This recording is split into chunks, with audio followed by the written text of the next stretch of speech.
Hi. The Marvelous Ears. Back in the cave, the big friendly giant sat Sophie down once again on the enormous table. "Is you quite snuggly there in your nightie?" he asked. "You isn't frigid cold?" I'm fine, Sophie said. "I cannot help thinking," said the BFG, "about your poor mother and father. By now they must be jipping and scumping all over the house, shouting, 'Hello, hello, where has Sophie gone?'" I don't have a mother and father, Sophie said. They both died when I was a baby. "Oh, you poor little scrumplet," cried the BFG. "Is you not missing them very badly?" Not really, Sophie said, because I never knew them. "You is making me sad," the BFG said, rubbing his eyes. Don't be sad, Sophie said. No one is going to be worrying too much about me. That place you took me from was the village orphanage. We are all orphans in there. "You is an orphan?" Yes. "How many is there in there?" 10 of us, Sophie said. "All little girls." Was you happy there? The BFG asked. "I hated it," Sophie said. I hated it, Sophie said. The woman who ran it was called Mrs. Clonkers, and if she caught you breaking any of the rules, like getting out of bed at night or not folding up your clothes, you got punished. "How is you getting punished?" She locked us in the dark cellar for a day and a night without anything to eat or drink. "That rotten old rot thrasper!" cried the BFG. It was horrid, Sophie said. We used to dread it. There were rats down there. We could hear them creeping about. "The filthy old fizzwiggler!" shouted the BFG. "That is the hardest thing I is hearing for years. You is making me sadder than ever." All at once, a huge tear that would have filled a bucket rolled down one of the BFG's cheeks and fell with a splash on the floor. It made quite a puddle. Sophie watched with astonishment. What a strange and moody creature this is, she thought. One moment he is telling me my head is full of squash flies, and the next moment his heart is melting for me because Mrs. Clonkers locks us in the cellar.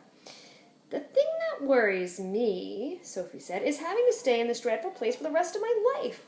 The orphanage was pretty awful, but I wouldn't have been there forever, would I? "All is your fault," the BFG says.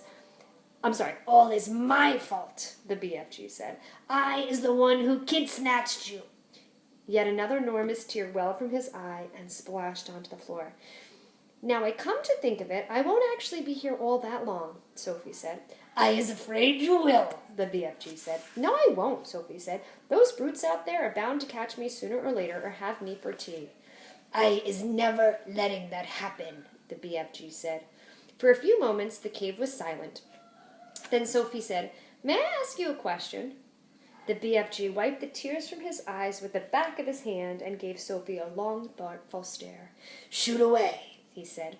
"Would you please tell me what you were doing in our village last night? Why were you poking that long trumpet thing into the Goucher children's bedrooms and then blowing through it?" "Aha!" cried the BFG, sitting up suddenly in his chair.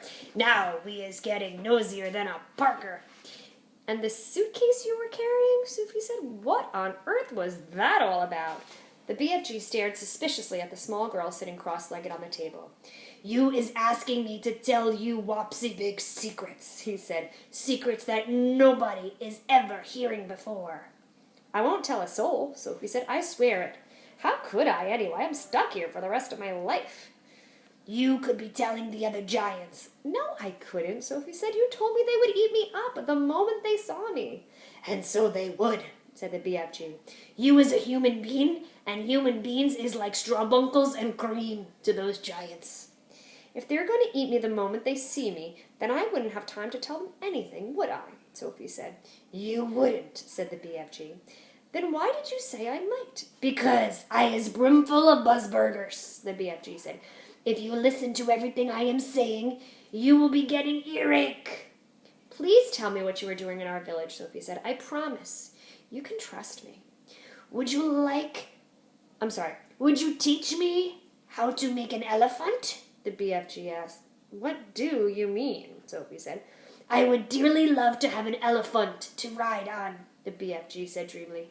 "I would go so much love to have a jumbly big elephant and go riding through green forest picking peachy fruits off the trees all day long. This is a sizzling hot, muck-frumping country we is living in. Nothing grows in it except schnozcumbers. I would love to go somewhere else and pick peachy fruits in the early morning from the back of an elephant." Sophie was quite moved by this curious statement. Well, perhaps one day we will get you an elephant, she said, and peachy fruits as well. Now tell me what you were doing in the village. If you was really wanting to know what I am doing in your village, the BFG said, I is blowing a dream into the bedroom of those children. Blowing a dream? Sophie said. What do you mean?